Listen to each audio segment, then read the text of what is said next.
கர்த்தருடைய நாமம் மகிமைப்படுவதாக. மறுபடியும் உங்களை இயேசுவின் நாமத்திலே வாழ்த்துகிறேன்.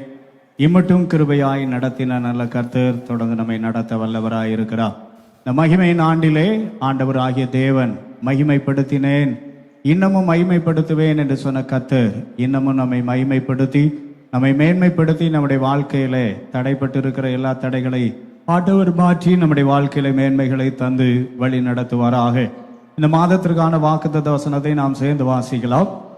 138 சங்கீதம் 2 வசனத்தை நாம் எல்லாரும் சேர்ந்து வாசிப்போம். 138 சங்கீதம் 2 வசனத்துக்கு நேராக நம்முடைய வேதத்தை திருப்பிக் கொள்ளலாம்.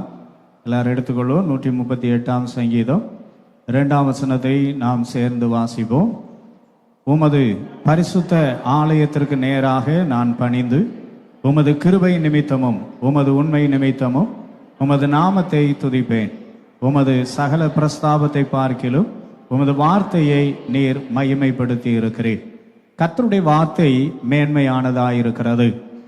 கர்த்தருடைய வார்த்தையினுடைய மேன்மை என்ன என்பதை கடந்த நாட்களிலே நாம் தியானிக்க கர்த்தர் உதவி செய்தார். அவருடைய வார்த்தை நம்மை உருவாக்கினதாயிருக்கிறது. நம்முடைய வாழ்க்கையிலே வெறுமையாய் இருளாய் ஒழுங்கின்மையாய் இருந்த இடங்களிலே கர்த்தருடைய வார்த்தை புதிய காரியத்தை உருவாக்கினதாயிருக்கிறது.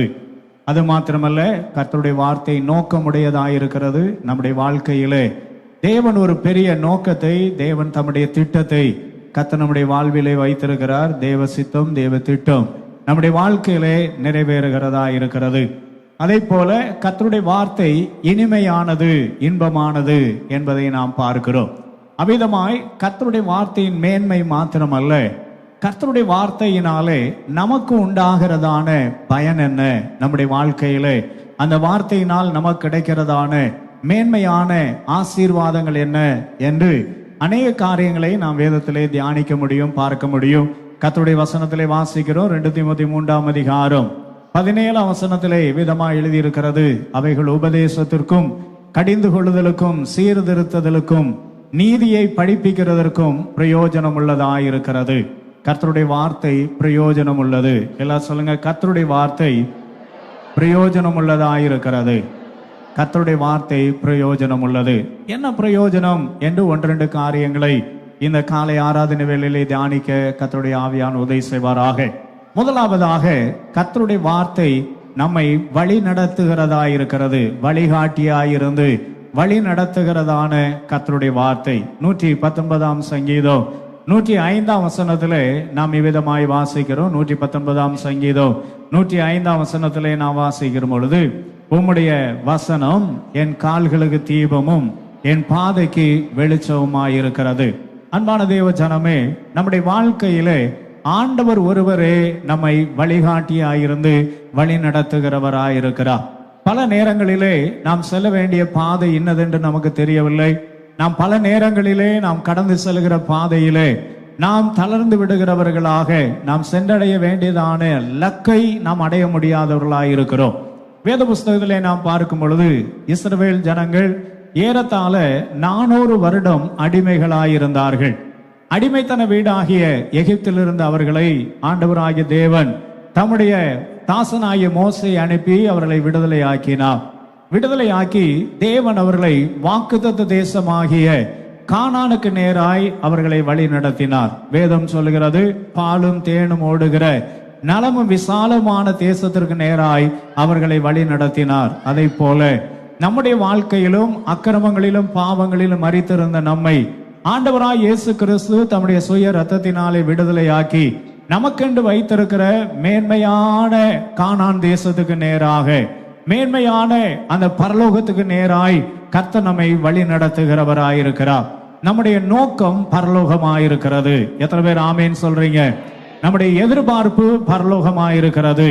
பிலிப்பியர் 3 அதிகாரம் 20 வசனத்திலே நாம் இவ்விதமாய் வாசிக்கிறோம், நம்முடைய குடியிருப்போ பரலோகத்தில் இருக்கிறது. அங்கே இருந்து கிறிஸ்தியன் கர்த்தராகிய இயேசு கிறிஸ்தியன் இரட்சகர் வர எதிர்பார்த்து கொண்டிருக்கிறோம். நம்ம வாழ்க்கையில நம்முடைய எல்லை கோடு பரலோகம், நம்முடைய எல்லை கோடு அந்த கானான், வாக்குத்தத்த தேசமாகிய கானான். ஆனால் அதில் பிரவேசிக்க கூடாதபடிக்கு வழியிலே காணப்படுகிறதான தடைகளை நம்முடைய தேவன் அவர் உடைத்தெறிந்து தேவன் நாம் பெற்றுக்கொள்ள வேண்டிய மேன்மையான ஆசீர்வாதத்தை பெற்றுக்கொள்ளும்படி அவர் வழி நடத்துகிறவராயிருக்கிறார். கடந்த நாட்களிலே நாம் தியானித்தோம் வேதபாட வகுப்பிலே நமக்கு தேவன் 3 ஆசீர்வாதங்களை கர்த்தர் வைத்திருக்கிறார். கர்த்தர் நமக்கு எத்தனை ஆசீர்வாதங்களை வச்சிருக்கிறாரு? 3 விதமான ஆசீர்வாதங்களை வைத்திருக்கிறார். முதலாவதாக பூலோகத்திலே கர்த்தர் நமக்கு ஆசீர்வாதத்தை வைத்திருக்கிறார். எல்லாம் சொல்லுங்க, இந்த பூமியிலே நான் ஆசீர்வதிக்கப்பட்டவனாயிருப்பேன். ரொம்ப சோகமா இருக்கிறீங்களா? இங்க போய் நமக்கு எதுக்கு ஆசீர்வாதம்ன்ற மாதிரி தெரியுது. எல்லாம் சொல்லுங்க, இந்த பூமியில நான் ஆசீர்வாதமாயிருப்பேன். இரண்டாவது, தேவன் ஆவிக்குரிய ஆசீர்வாதங்களை கத்த தருகிறார். ஆவிக்குரிய ஆசீர்வாதங்களை கத்தர் என்ன செய்கிறார்? நமக்கு தருகிறவராயிருக்கிறார். ஆவிக்குரிய அநேக ஆசீர்வாதங்கள் நமக்கு கொடுக்கப்பட்டிருக்கிறது. அதில் மேன்மையான ஆசீர்வாதம் நம்முடைய ரட்சிப்பு, மேன்மையான ஆசீர்வாதம் கத்த நமக்கு தந்த அபிஷேகம், மேன்மையான ஆசீர்வாதம் கத்த நமக்கு தந்திருக்கிற வார்த்தை, மேன்மையான ஆசீர்வாதம் கத்த நமக்கு தந்திருக்கிற திருச்சபை, மேன்மையான ஆசீர்வாதம் தேவன் நமக்கு தந்திருக்கிற நம்பிக்கை. தேவன் நமக்கு ஆவிக்குரிய நம்பிக்கையை கத்தர் என்ன செய்திருக்கிறார்? தந்திருக்கிறார். ரோமர் 12:12 வாசிக்கிறோம், நம்பிக்கையிலே சந்தோஷமாயிருங்கள், உபத்திரவத்திலே பொறுமையாயிருங்கள், ஜெபத்திலே உறுதியாய் தரித்திருங்கள். நம்ம வாழ்க்கையில தேவன் ஒரு பெரிய நம்பிக்கையை கத்த தந்திருக்கிறார். கத்த நமக்கு ஒரு பெரிய நம்பிக்கை என்ன செய்திருக்கிறார்? தந்திருக்கிறார். ஆவிக்குரிய ஆசீர்வாதம். அது மாத்திரமல்ல, பரலோகத்திலே கத்த நமக்கு ஆசீர்வாதங்களை வைத்திருக்கிறார்.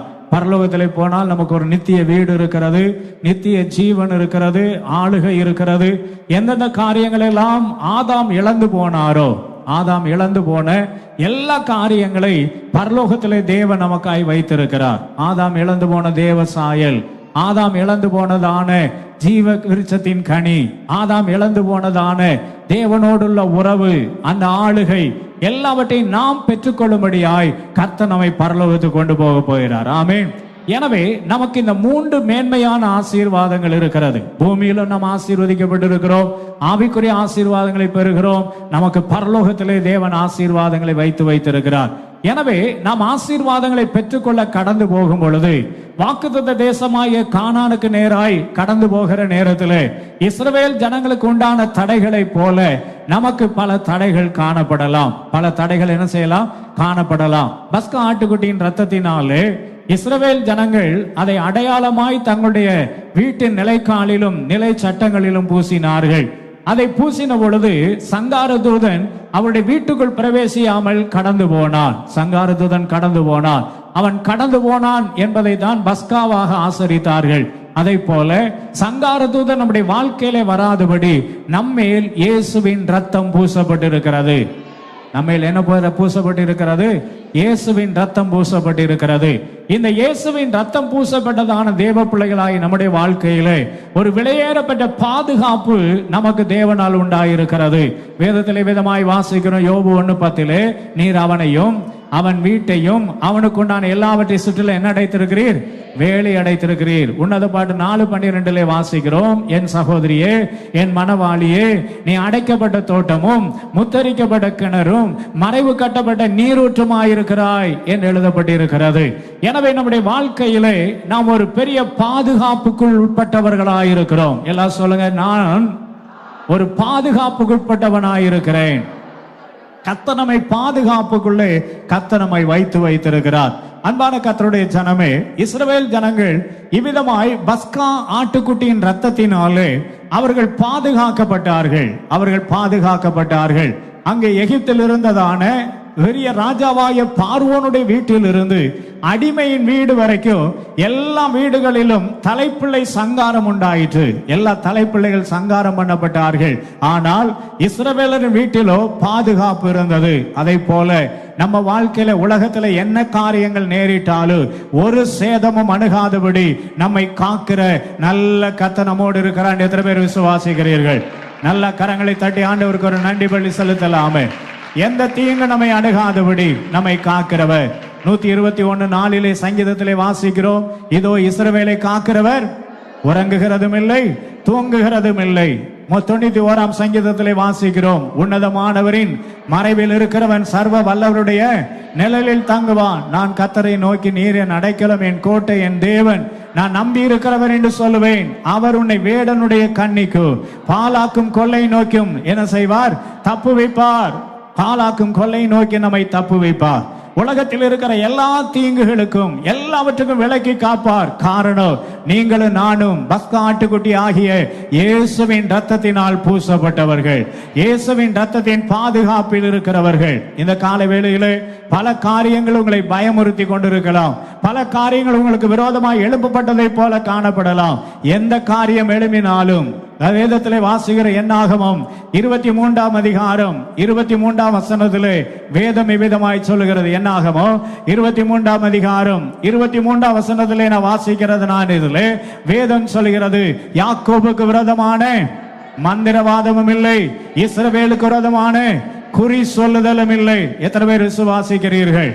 ஏசாயா 54:17 சொல்லுகிறது, உனக்கு விரோதமாய் உருவாக்கப்படும் எந்த ஆயுதமும் வாய்க்காமல் போகும். உனக்கு விரோதமாய் உருவாக்கப்படுகிற எந்த ஆயுதமும் வாய்க்காமல் போகும். நமக்கு விரோதமாய் எத்தனை காரியங்கள் எழும்பினாலும் பஸ்கா ஆட்டுக்குட்டியின் ரத்தத்தினால், பஸ்கா ஆட்டுக்குட்டியின் ரத்தத்தினுடையதான அந்த கவரேஜுக்குள்ளாக, அந்த மூடுதலுக்குள்ளாக, அந்த பாதுகாப்புக்குள்ளாக இருக்கிற நம்மை மேற்கொள்ள எந்த வல்லமையாலும் முடியவே முடியாது. ஆமென். நாம் விலையேற பெற்றவர்களாய் மாறி இருக்கிறோம். நாம் விலையேற பெற்றவர்களாய் மாறினபடியினாலே நம்முடைய எல்லையை அடையக்கூடாதபடிக்கு, நம்முடைய எல்லைக்கோட்டை போய் நாம் சேர்ந்து விடாதபடிக்கு அப்போஸ்தலனாகிய பவுல் சொல்லுகிறார். பிலிப்பியர் 3ஆம் அதிகாரம் 12ஆம் வசனத்திலே சொல்லும் பொழுது அழகாய் சொல்லுகிறார், நான் அடைந்தாயிற்று அல்லது முற்றிலும் தேறினவனானேன் என்று எண்ணாமல் தேவன் அழைத்த பரம அழைப்பின் பந்தய பொருளுக்காக லக்கை நோக்கி என்ன செய்கிறேன்? தொடருகிறேன். தேவன் அழைத்த பரம அழைப்பின் பந்தய பொருளுக்காக நான் எதற்காய் பிடிக்கப்பட்டேனோ அதை பிடித்துக் கொள்ளும்படி நான் ஆசையா என்ன செய்கிறேன்? தொடருகிறேன். உங்க வாழ்க்கையிலும் என் வாழ்க்கையிலும் என் ஆண்டவராகிய தேவன் வாக்குத்தத்த தேசத்தை நமக்காய் வைத்திருக்கிறார். அதை பெற்றுக்கொள்ள கூடாதபடி தடையாய் நிற்கிற தடைகள் இந்த நாட்களிலே கர்த்தர் நமக்கு முன்னே போய் அவர் எல்லா தடைகளை உடைப்பார். ஏசாயா 45ஆம் அதிகாரம் 2ஆம் வசனத்திலே நாம் இப்படி வாசிக்கிறோம். ஏசாயா தீர்க்கதரிசி புஸ்தகம் 45ஆம் அதிகாரம் 2ஆம் வசனத்திலே வேதம் சொல்கிறது, நான் உனக்கு முன்னே போய் கோணலானவைகளை செவையாக்குவேன். ஆண்டவராகிய தேவன் இந்த காலவேளையிலே சொல்லுகிறார். அனைவருடைய வாழ்க்கையிலே பலவிதமான பயங்கள், திகில்கள், பல பேருடைய வாழ்க்கையில என்னமாய் நடக்குமோ, என்னமாய் முடியுமோ என்கிற எண்ணங்கள் கர்த்தர் உங்களை கொண்டு, தேவன் உங்களை கொண்டு போய் சேர்க்க வேண்டியதான வாக்குத்தத்த தேசத்திலே சேர்க்கும் வரை கர்த்தர் நம்மை கைவிடவே மாட்டார். யாக்கோபை பார்த்து ஆண்டவர் அழகாய் சொன்னார். ஆதியாகமம் 28:15 ஆதியாகமோ 28ஆம் அதிகாரம் 15ஆம் வசனத்திலே ஆண்டவராகிய தேவன் பக்தனாய் யாக்கோபை பார்த்து சொல்லுகிறான், நான் உன்னோட கூட இருந்து நீ போகிற இடத்துல எல்லாம் உன்னை காத்து இந்த தேசத்துக்கு உன்னை திரும்பி வர பண்ணுவேன். நான் உனக்கு சொன்னதை செய்யும் அளவும் உன்னை கைவிடுவதில்லை என்றார். எத்தனை பேர் விசுவாசிக்கிறீர்கள்? எத்தனை பேர் விசுவாசிக்கிறீர்கள்? பக்கத்துல பார்த்து சொல்லுங்க, கர்த்தர் எனக்கு சொன்னதை செய்யும் அளவும் என்னை கைவிடுவதில்லை. வாக்குத்தத்த தேசத்திலே என்னை கொண்டு போய் சேர்க்கும் வரை அவர் என்னை கைவிடுவதே இல்லை. ஆமேன், ஆமேன்.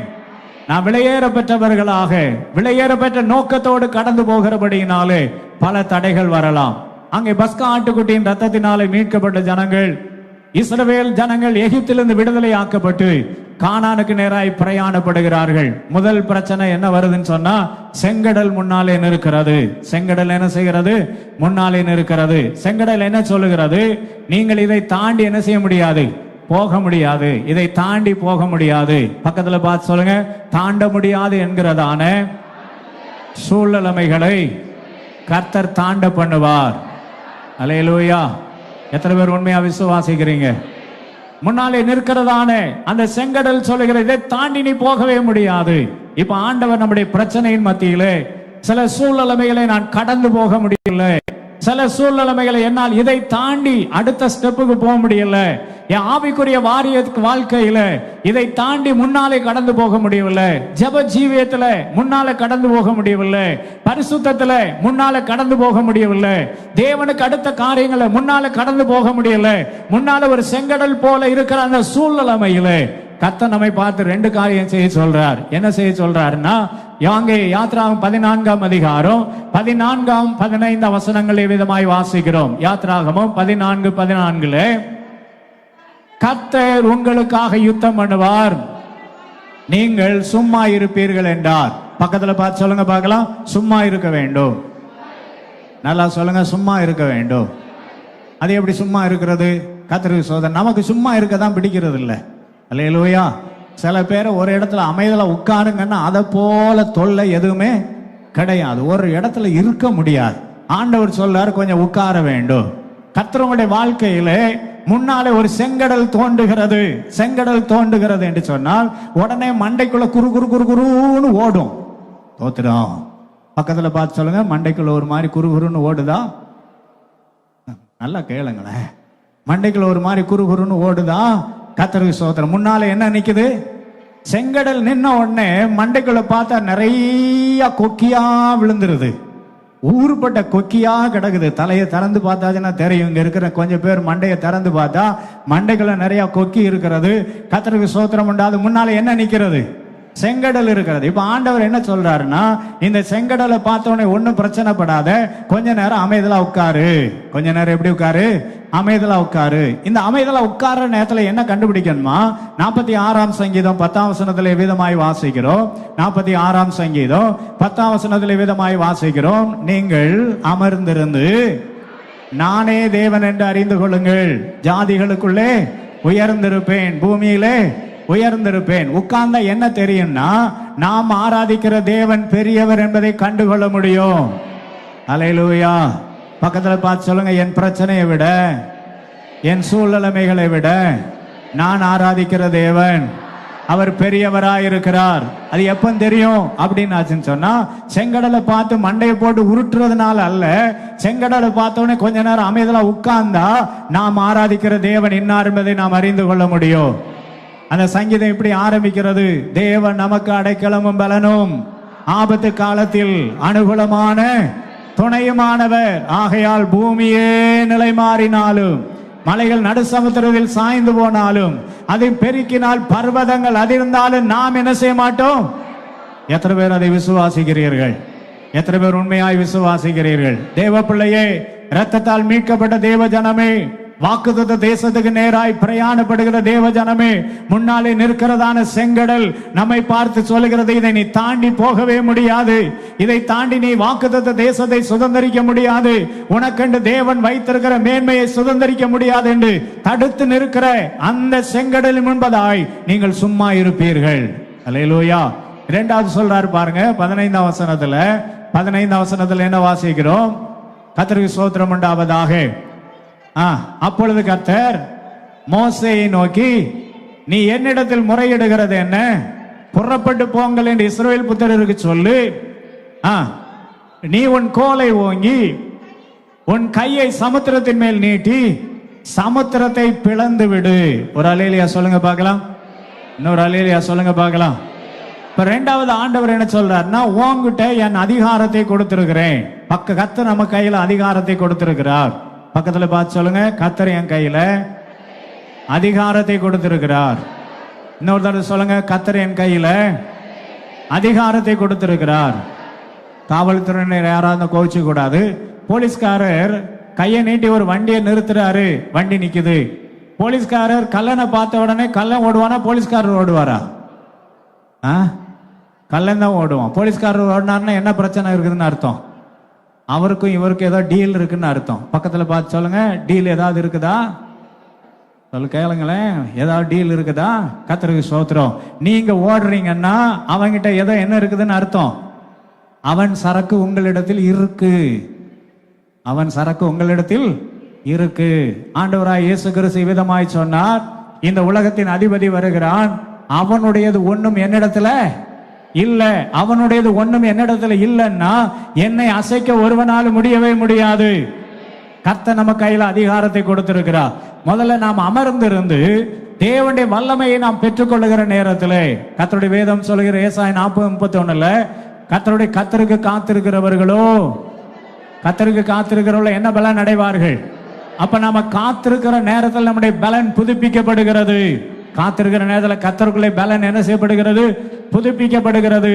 அருமையான அப்போஸ்தலனாகிய பவுல் சொல்லுகிறார், நான் விசுவாசித்திருக்கிறவர் இன்னார் என்று அறிந்திருக்கிறேன். 2 தீமோத்தேயு 1:12 வாசிக்கிறோம். அது நிமித்தம் இந்த பாடுகளை படுகிறேன், ஆயினும் நான் வெட்கப்படுகிறதில்லை. காரணம் என்ன? நான் விசுவாசித்திருக்கிறவர் இன்னார் என்று அறிந்திருக்கிறேன். நான் அவரிடத்தில் ஒப்பு கொடுத்ததை அந்நாள் வரை காத்து கொள்ள வல்லவராய் இருக்கிறார் என்று நிச்சயித்திருக்கிறேன். எத்தனை பேர் நிச்சயமாய் நம்புகிறீர்கள்? கர்த்தர் நம்ம கையில் அதிகாரத்தை கொடுத்திருக்கிறார். என்ன அதிகாரம்? ஆண்டவர் சொல்லுகிறார், சமுத்திரத்தை என்ன செய்து விடு? பிளந்து விடு. சமுத்திரத்தை பிளந்து விடு, சமுத்திரத்தை பிளந்து விடு என்று சொன்ன கர்த்தர் அவர் நம்மை சொல்லிவிட்டு விட்டு விடுகிற தேவன் அல்ல. கீழே நான் வாசிக்கிறதான நேரத்தில் ஆண்டவராகிய தேவன் முழுவதும் கீழ்காற்றை வீச பண்ணினார். கீழ்காற்றை வீச பண்ணி சமுத்திரத்தை வற்றி போக பண்ணினார். சமுத்திரத்தை என்ன செய்ய பண்ணினாரா? வற்றி போக பண்ணினார். எத்தனை பேர் ஆண்டவர் என் பிரச்சனை வற்றி போக பண்ணுவார் என்று நம்புகிறீர்கள்? எத்தனை பேர் நம்புகிறீர்கள்?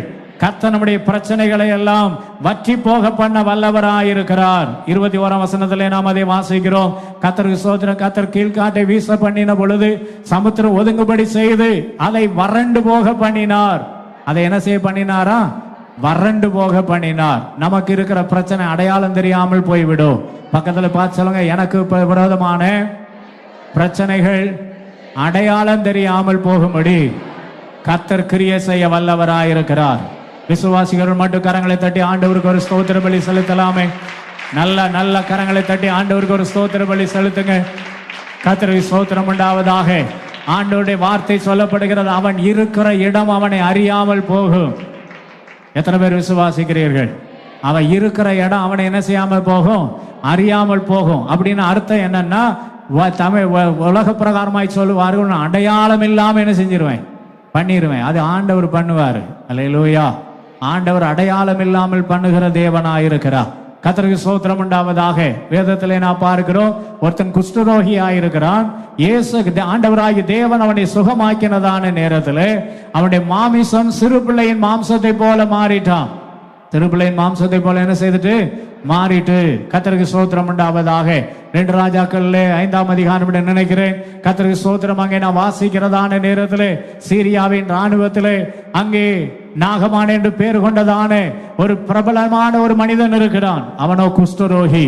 அந்த குஷ்டரோகி ஆண்டவராகிய தேவனை தேடி அங்கே கர்த்தருக்கு ஸ்தோத்திரம் சமாரியாவுக்கு வந்த பொழுது கர்த்தர் அவனை குணமாக்குகிறார். யோர்தான்ல போய் 7 நேரம் முங்கி எழும்பின பொழுது அவனுடைய சரீரத்திலே பெரிய மாற்றம், அடையாளம் தெரியாத மாற்றம்.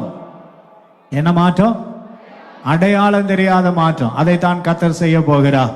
அந்த சமுத்திரம் வற்றி போயிற்று. சமுத்திரம் வற்றி போயிற்று. சமுத்திரம் வற்றி போன உடனே கர்த்தருக்கு ஸ்தோத்திரம், வேதம் விவிதமாய் சொல்லுகிறது, அந்த சமுத்திரம் 2ஆய் பிளந்து அவர்களுக்கு வழி விட்டது. மாத்திரமல்ல, வேதம் சொல்லுகிற அடுத்த வசனத்திலே வாசிக்கிற நேரத்திலே அந்த சமுத்திரத்தின் ஜலமானது 2 பக்கம் மதிலாய் நின்றது. 2 பக்கம் எப்படி நின்றது? மதிலாய் நின்றது. அழிக்க வந்தவன் நமக்கு அரணாய் நிற்பான். பக்கத்துல பார்த்து சொல்லுங்க, அழிக்க வந்தவன் நமக்கு அரணாய் மாறுவான். இன்னொரு சொல்ல, அழிக்க வந்தவன் நமக்கு அரணாய் மாறுபடி கர்த்தர் காரியத்தை மாறுதலாய் முடிய பண்ணுவார். கரங்களை தட்டி ஆண்டவருக்கு ஒரு நன்றி செலுத்தலாமே. நல்ல ஆண்டவருக்கு ஒரு ஸ்தோத்திர பலி செலுத்தலாமே. எந்தெந்த மனிதன் எந்தெந்த சூழ்நிலைமை உங்களுடைய வாக்குத்தத்தத்தை சுதந்திரிக்க கூடாதபடி கடந்து வருகிறதோ, கர்த்தர் அதையெல்லாம் அழிக்க வந்தவனை அரணாய் மாற்றும்படி என் தேவன் வல்லவராயிருக்கிறார். வல்லவராயிருக்கிறார். எது நமக்கு தடையாயிருக்கும் என்று சொன்னமோ அதை படிக்கற்களாய் மாற்ற என் தேவன் வல்லவர்.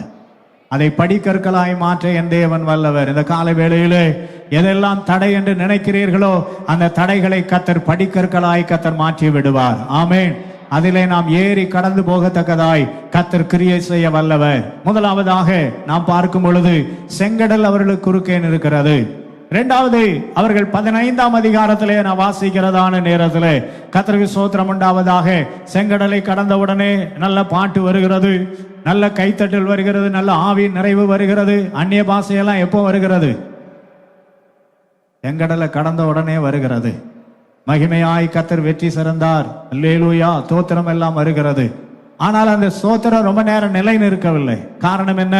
நாம் அங்கே வேதத்திலே வாசிக்கிறதான நேரத்திலே 16ஆம் அதிகாரம் 15ஆம் அதிகாரம் 23ஆம் வசனத்திலே விதமாய் வாசிக்கிறோம். 15ஆம் அதிகாரம் 23ஆம் வசனத்திலே நான் வாசிக்கும் பொழுது, அவர்கள் மாராவிலே வந்தபோது மாராவின் தண்ணீர் கசப்பாயிருந்ததினால் அதை குடிக்க அவர்களுக்கு கூடாதிருந்தது. அதனால் அவ்விடத்திற்கு மாறா என்று என்ன செய்யப்பட்டது? பெயரிடப்பட்டது. தண்ணீர் இருக்கிறது, ஆனால் குடிக்க முடியவில்லை. ஆசீர்வாதம் இருக்கிறது, அனுபவிக்க முடியல. நன்மை இருக்கிறது, நாம் அதை பெற்றுக்கொள்ள முடியவில்லை. முன்னாலதான் இருக்கிறது. நம்ம ஒரு பாசையில சொன்னா தட்டுல சோறு இருக்கு, ஆனா என்ன செய்ய முடியல? தோத்திரம். தட்டுல சோறு இருக்கு, ஆனா என்ன செய்ய முடியல? சாப்பிட முடியல. இருக்கிறதை அனுபவிக்க முடியல. முன்னாலே தண்ணீர் இருக்கிறது, ஆனா என்ன செய்ய முடியல? குடிக்க முடியல. காரணம் என்ன? கசப்பா இருக்கிறது. இந்த காலை வேளையிலே உங்கள் வாழ்க்கையிலே எதெல்லாம் உங்களை கசப்பாக்கினதோ, கசப்பை என் தேவன் மதுரமாய் மாற்ற வல்லவராய் இருக்கிறார். தன் ஜீவனை கசந்தவர் எலியா. தன் ஜீவனை கசந்தவர் எலியா. 1 ராஜாக்கள் 19ஆம் அதிகாரத்திலே அதனுடைய 4, 5 வசனங்களிலே வாசிக்கிறதான நேரத்திலே எலியா புறப்பட்டு போய் கர்த்தருக்கு ஸ்தோத்திரம் உண்டாவதாக ஒரு நாள் பிரயாண தூரம் வனாந்திரத்திலே போய் கர்த்தருக்கு ஸ்தோத்திரம் அவர் சூறை செடியில் உட்கார்ந்து நான் சாக வேண்டும் என்று என்ன செய்தாராம்? ஒரு நல்ல விண்ணப்பம் பண்றார். நல்ல பிரேயர். பக்கத்துக்கு ஸ்தோத்திரம். பக்கத்துல பார்த்து சொல்லுங்க, எத்தனை பேர் இந்த நல்ல பிரேயர் எல்லாம் பண்றீங்க? கர்த்தர் ஸ்தோத்திரம். சில நேரத்தில் நம்ம அறியாமலே நாம ஒரு ஜெபம் பண்ணிடுறோம். ஆண்டவரே போதும் கர்த்தாவே, என் ஜீவனை என்ன செய்து கொள்ளும்?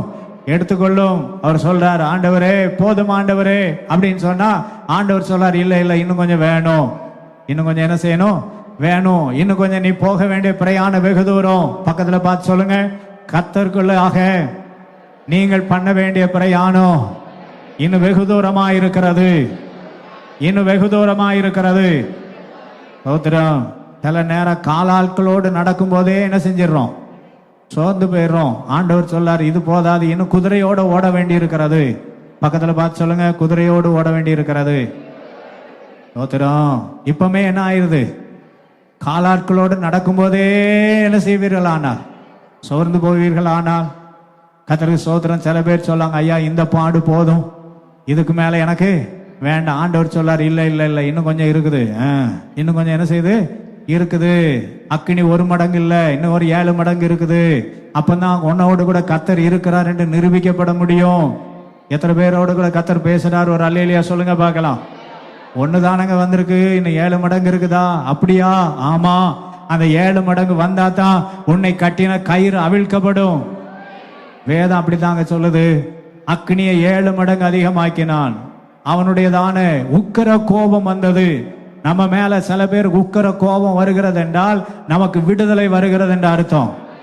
வேதம் அப்படித்தான் சொல்லுது. சாத்தான் தனக்கு கொஞ்ச காலம் மாத்திரம் இருக்கிறது என்பதை அறிந்து, அவனுக்கு கொஞ்ச காலம் இருக்கிறது என்பதை அறிந்தபடினாலதான் அவன் நம்ம மேல உக்கிர கோபம் கொண்டு யாரையாவது எழுப்பி விடுகிறான். நம்முடைய நோக்கம், நம்முடைய எல்லை பரலோகம். இந்த பூலோகத்தில் நமக்கு ஒண்ணுமே கிடையாது.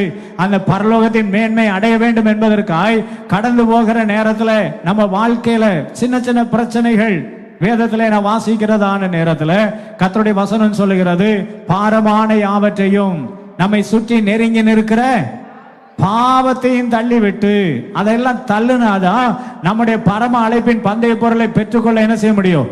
போக முடியும். ஆனா அதை போக முடியாதபடி பல பாரங்களை பிசாசான நமக்குள்ளே தந்து நம்முடைய இருதயத்தை அவன் பாரப்படுத்துகிறவனாயிருக்கிறான். இந்த காலவேளையில் கர்த்தர் சொல்லுகிறார், எந்த சூழ்நிலைமை ஆனாலும் ஜெயம் கொடுக்கிற ஒரு கர்த்தர் நம்மோடு கூட இருக்கிறார். விசுவாசிகள் மட்டும் நல்ல கரங்களை தட்டி ஆண்டவருக்கு நன்றி பலி செலுத்துங்க பார்க்கலாம்.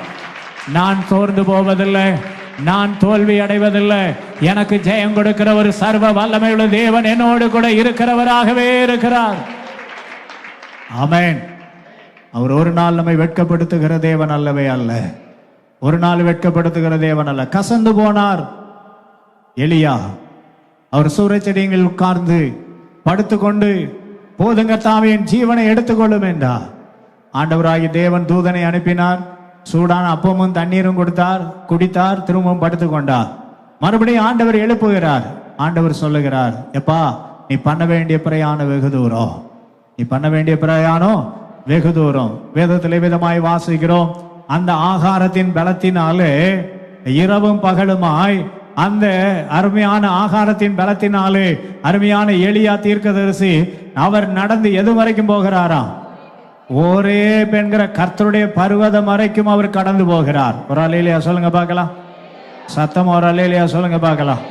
கர்த்தருக்கு ஸ்தோத்திரம் உண்டாவதாக. ஆண்டவராகிய தேவன் அங்கே அவர்களுக்கு கொடுக்கப்பட்டதான அந்த பலன், அவர்களுக்கு கொடுக்கப்பட்டதான அந்த பலன், அந்த வல்லமையினாலே ஒரே பர்வதம் மட்டும் நடக்கத்தக்கதாக கர்த்தர் பலனையும் கிருபையும் கர்த்தர் கொடுத்தார். 40 நாள் இரவு பகல் என்ன செய்யறாராம்? நடக்கிறார். கர்த்தருக்கு ஸ்தோத்திரம். 2 சாப்பாடு 40 நாள் நட. எத்தனை சாப்பாடு? 2 சாப்பாடு.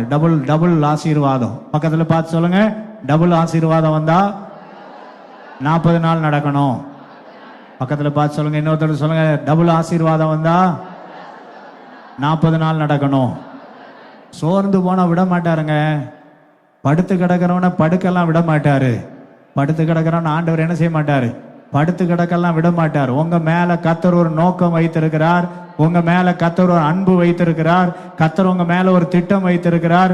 நமக்கென்று ஆயத்தமாக்கப்பட்டிருப்பட்டதான இடத்துல கொண்டு போய் சேர்க்கணும்னு நினைச்சிட்டாருன்னா உங்களை காலாட்களோடு ஓடுகிறவர்களாய் மாத்திரம் அல்ல, குதிரைகளோடு ரதங்களோடு ஓட பண்ண என் தேவன் வல்லவராயிருக்கிறார். அல்லேலூயா.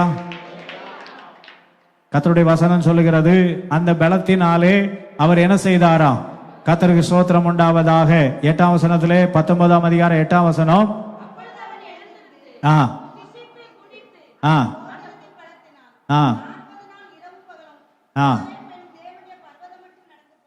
பர்வதம் மட்டும் என்ன செய்து போனா? நடந்து போனா. 18ஆம் அதிகாரத்துல வாசிக்கிற நேரத்துல இவர் தேவ பலத்தினாலே ஓடினவர் இப்ப என்ன செய்து தொடங்கிட்டாரு? 18ஆம் அதிகாரம் கடைசி வசனத்தை வாசிங்க. 18:46. கர்த்தருடைய கை எலியாவின் மேல் இருந்ததினால் அவன் தன் அறையை கட்டி கொண்டு இஸ்ரவேலுக்கு வருமட்டாக ஆகாபுக்கு முன்பா என்ன செய்தான்? ஓடினான். ஆகாப் எதுல போனாரு? ரதத்தை பூட்டி ரதத்துல போகிறாரு. ரதத்தை பூட்டி ரதத்திலே போகிறவனுக்கு முன்பதாக ஓடுகிற கிருபையை கர்த்தர் கொடுத்திருந்தார்.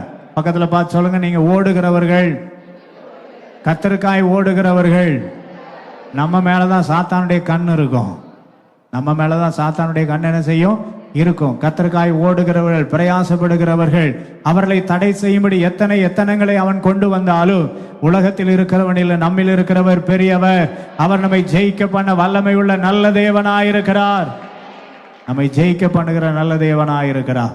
அங்கே நாம் பார்க்கிறதான நேரத்தில் மாராவை போன்ற கசப்பான அனுபவம் வரும் பொழுது எலியாவை பார்த்து ஆண்டவர் சொல்லுகிறார், இல்ல, நீ போக வேண்டிய பிரயாணம் வெகு தூரம் மாத்திரம் அல்ல, நீ ராஜாக்களை அபிஷேகம் பண்ண வேண்டும், தீர்க்கதரிசி அபிஷேகம் பண்ண வேண்டும், உன்னை குறித்த நோக்கம் திட்டம் நிறைவேற வேண்டும்.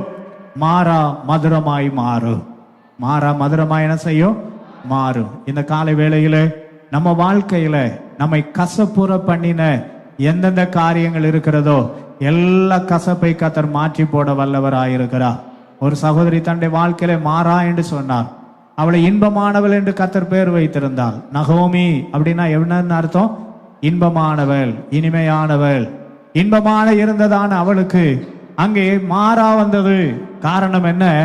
இருக்க வேண்டிய இடத்தை விட்டுட்டு போகக்கூடாத இடத்துக்கு போனா. கர்த்தருக்கு ஸ்தோத்திரம். ஆண்டவர் அப்பத்தின் வீடாய் இருக்கிறதான பெத்லகேம். பெத்லகேம் என்னது? அப்பத்தின் வீடு. அப்பத்தின் வீட்டை விட்டுட்டு இந்த அம்மா எங்க போயிட்டான்னா சபிக்கப்பட்டதான மோவாபிய தேசத்துக்கு போய்விட்டார். எதுக்கு போனா? கஷ்டம், நஷ்டம், பிரச்சனை. ஒரே ஒரு காரியம், பிரச்சனைகள் வாழ்க்கையில வருகிற நேரத்துல கர்த்தருடைய சமூகத்தில் அமர்ந்திருக்க பழகுங்கள். கர்த்தர் உங்களை மேன்மைப்படுத்த வல்லவராயிருக்கிறார். கர்த்தர் உங்களை மேன்மைப்படுத்த வல்லமை உள்ள தேவனாயிருக்கிறார். மாறாவை கர்த்தர் மதுரமாய் மாற்றிவிட என் தேவன் வல்லமை உள்ள நல்ல தேவனாயிருக்கிறார். இதையெல்லாம் கடந்து போகிறார்கள். மாறாவை தாண்டி அவர்கள் இப்பொழுது வாக்குத்தத்த தேசத்தின் அருகிலே வந்து விட்டார்கள். வாக்குத்தத்த தேசத்தின் அருகிலே வந்த பொழுது வேதம் விதமாய் சொல்கிறது, யோர்தான் அவர்களுக்கு குறுக்கே நின்றது. அங்கே யோசுவாவின் புத்தகம் 3ஆம் அதிகாரத்திலே நான் வாசிக்கிறதான நேரத்திலே இஸ்ரவேல் ஜனங்களை அவருடைய பிரயாணத்தை தடை செய்யும்படியாய் யோர்தான் அவர்களுக்கு முன்பதாய் நின்றது. யோர்தான் நின்றதான நேரத்திலே கர்த்தருடைய வேதம் இவ்விதமாய் சொல்லுகிறது. யோசுவா 3ஆம் அதிகாரம் அதனுடையதான கர்த்தருக்கு ஸ்தோத்திரம் 14ஆம் வசனத்திலிருந்து நான் வாசிக்கும் பொழுது இவ்விதமாய் எழுதப்பட்டு இருக்கிறது.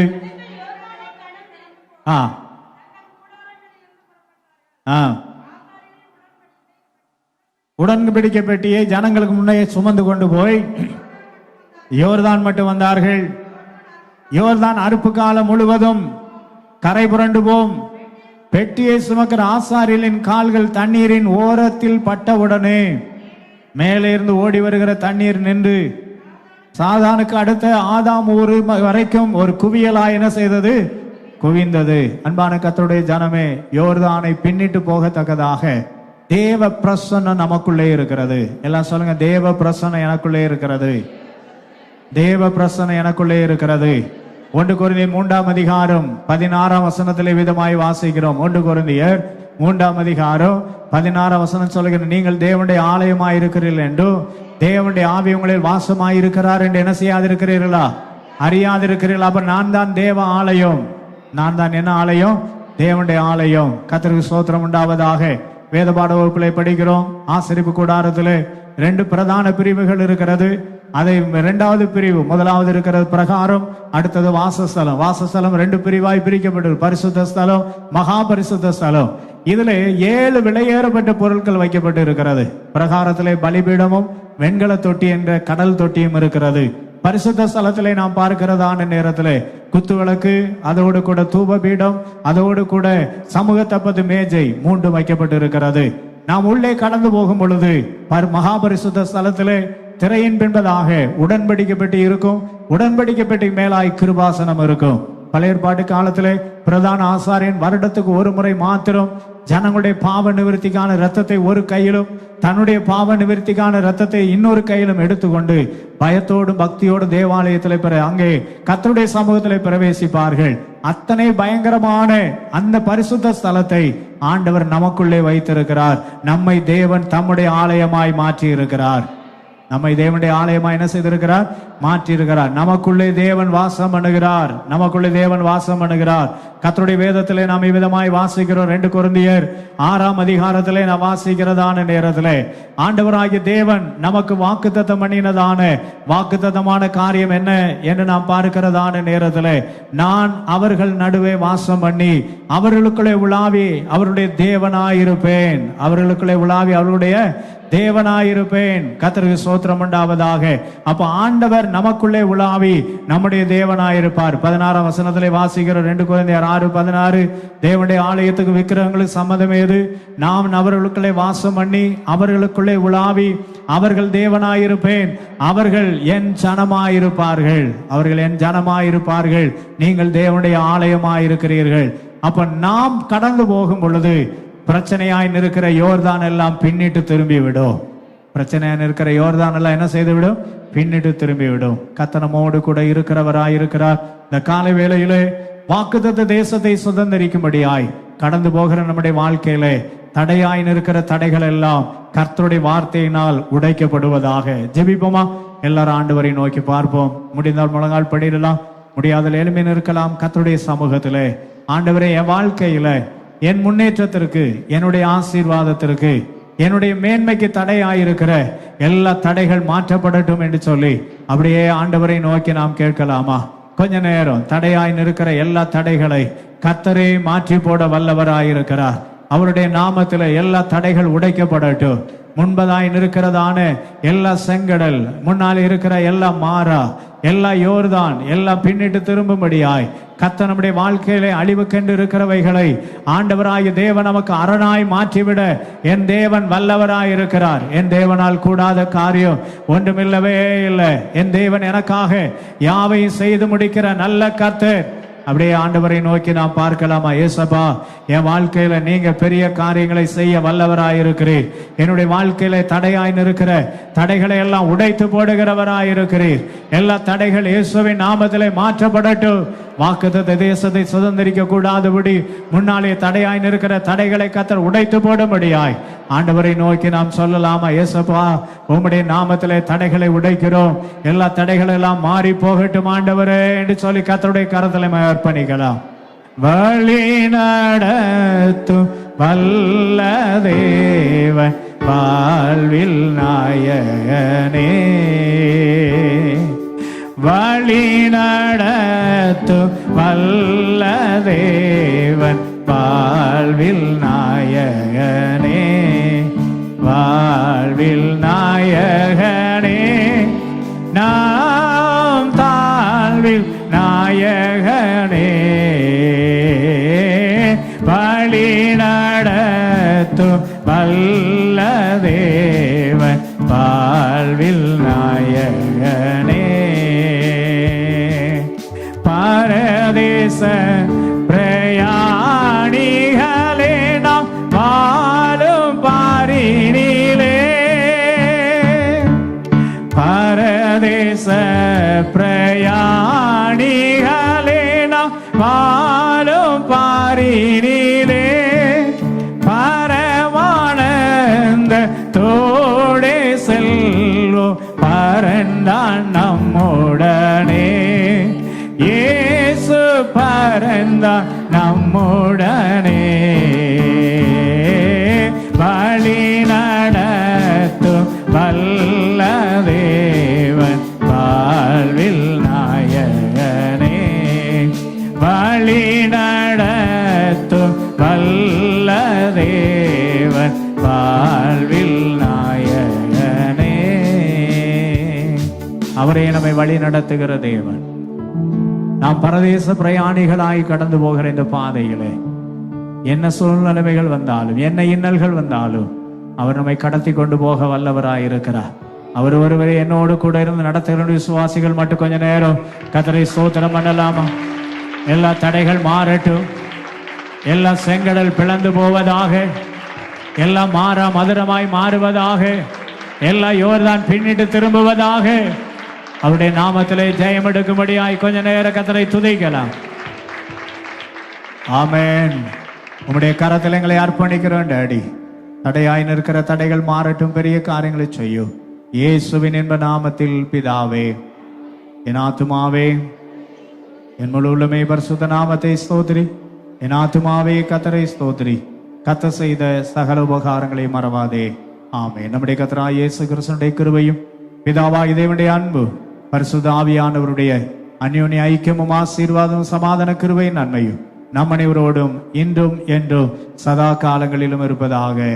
ஆமேன் ஆமேன். ஹல்லேலூயா. எல்லாரும் சோதர கர்த்தர் உங்களை ஆசீர்வதிப்பாரா.